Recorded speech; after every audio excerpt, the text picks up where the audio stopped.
video is going to take a look at Unit 2.7, the role of government in microeconomics.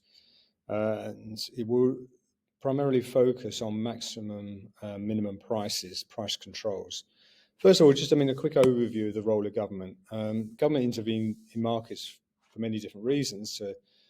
Here's a list: to earn revenue, support firms, support households and low incomes, influence level of production, influence consumption, market failure, which you haven't done yet as a topic, sort of equity. So you might find in your question that it refers specifically to, using real world examples, discuss the extent to which maximum price will support households on low incomes. Like it might focus on just one of these reasons, but remember there are sort of other reasons as well.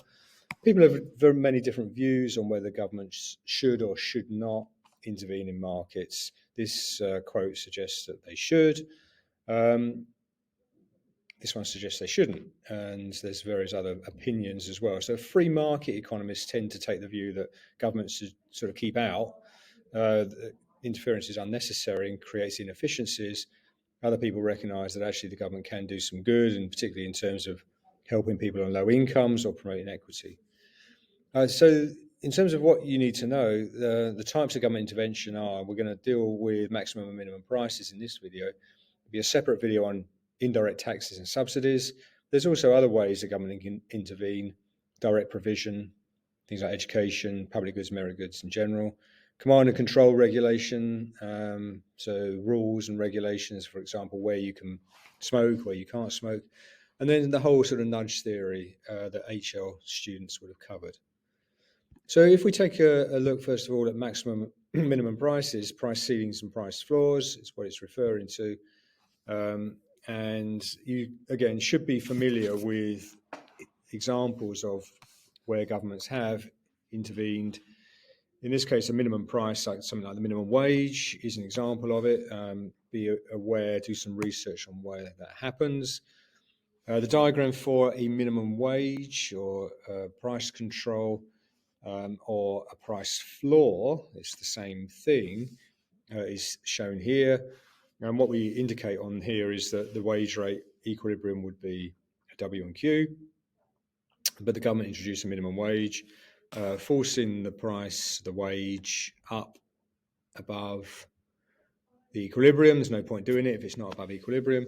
And the general analysis on a sort of static diagram like this is that it will create unemployment, so that you've got the supply of labour here at Q2, the demand for labour here at Q1. So supply is greater than the demand, excess supply of labour, unemployment. So misallocation of resources is a general sort of criticism of it, even though, of course, it may have equitable benefits in terms of protecting people with low incomes.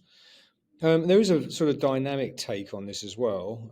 So people who would be advocating for a minimum wage would suggest that, okay, you do push the wage up, but actually there are benefits to be had. I mean, not only do you push the wage up for those on minimum wage, but there's a ripple effect, and people just above minimum wage will also get a pay increase, and just above them, and the whole economy will benefit from people having higher wages. Now, of course, there might be implications for costs and inflation in that, but for this dynamic analysis, we just sort of talk about the fact that people have got higher incomes, which they spend, and that creates then another higher demand for workers. This is a labour market shown here. And actually, we might end up moving from here, where we were, to here, and we don't experience any unemployment. And in fact, the overall consequence of the minimum wage is positive in that it increases the level of employment overall. Right? So differing views on that. The other area of price controls where we talk about a minimum price or a price floor is in agricultural markets. So governments do intervene in this market primarily to help the producer. So on our list of why governments intervene, this one's to help the producer. And what they do, diagram's the same as minimum price, but you haven't now got an agricultural market. They do it to protect the farmers and also to protect low-skilled, low-income workers, was to do with the minimum wage part. So this is just about the farmers. You set the price up here and guarantee that the farmer's income, they can sell their product for the price P, like the minimum, and not have to accept the market price, which will be lower. Now, this can only work if the government brings in an agreement where they will buy up the surplus, because obviously it creates a surplus. The farmers will grow more than they can sell. Supply is greater than the demand. So the government sort of needs a promise that they will buy up the surplus. So in a sense, shift the demand curve out to D1 as the government buys the extra. And that creates sort of welfare implications, because government spends a lot of money on doing that, government purchases. Although we get this sort of net society benefit of Area F, as a consequence, the government has spent this whole rectangle here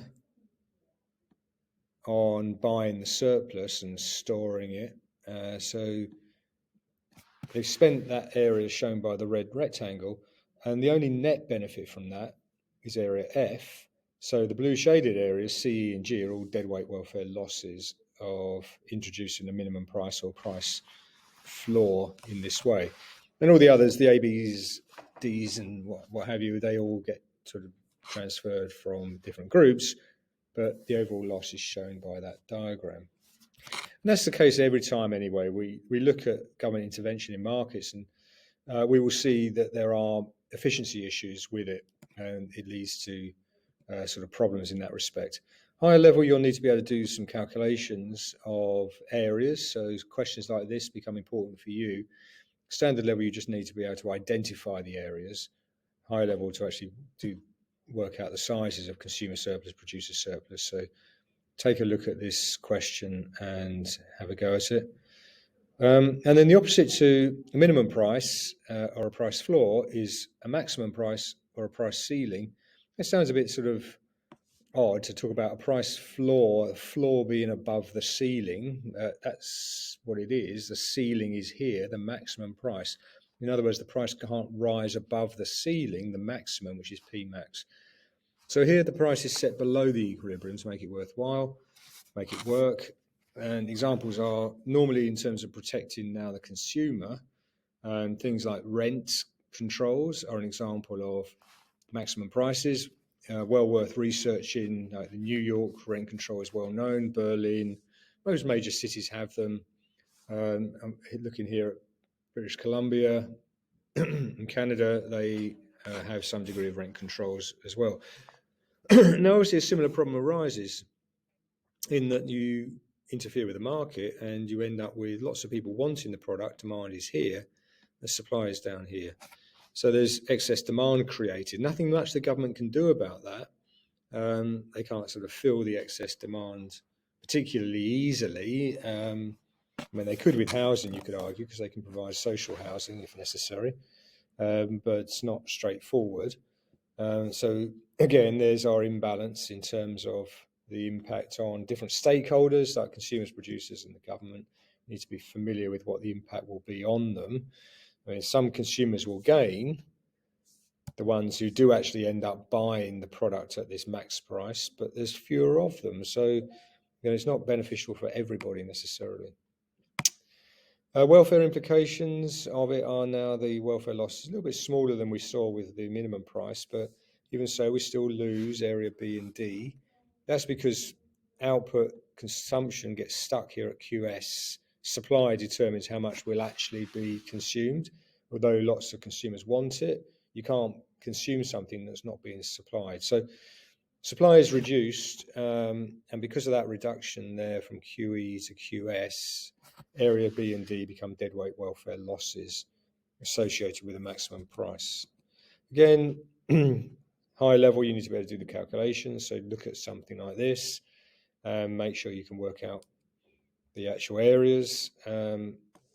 Standard level, you just need to be able to observe and indicate. Definite opportunity for an AO3, paper 1, part B question. So to discuss the implications of, in this case, maximum price for rented housing.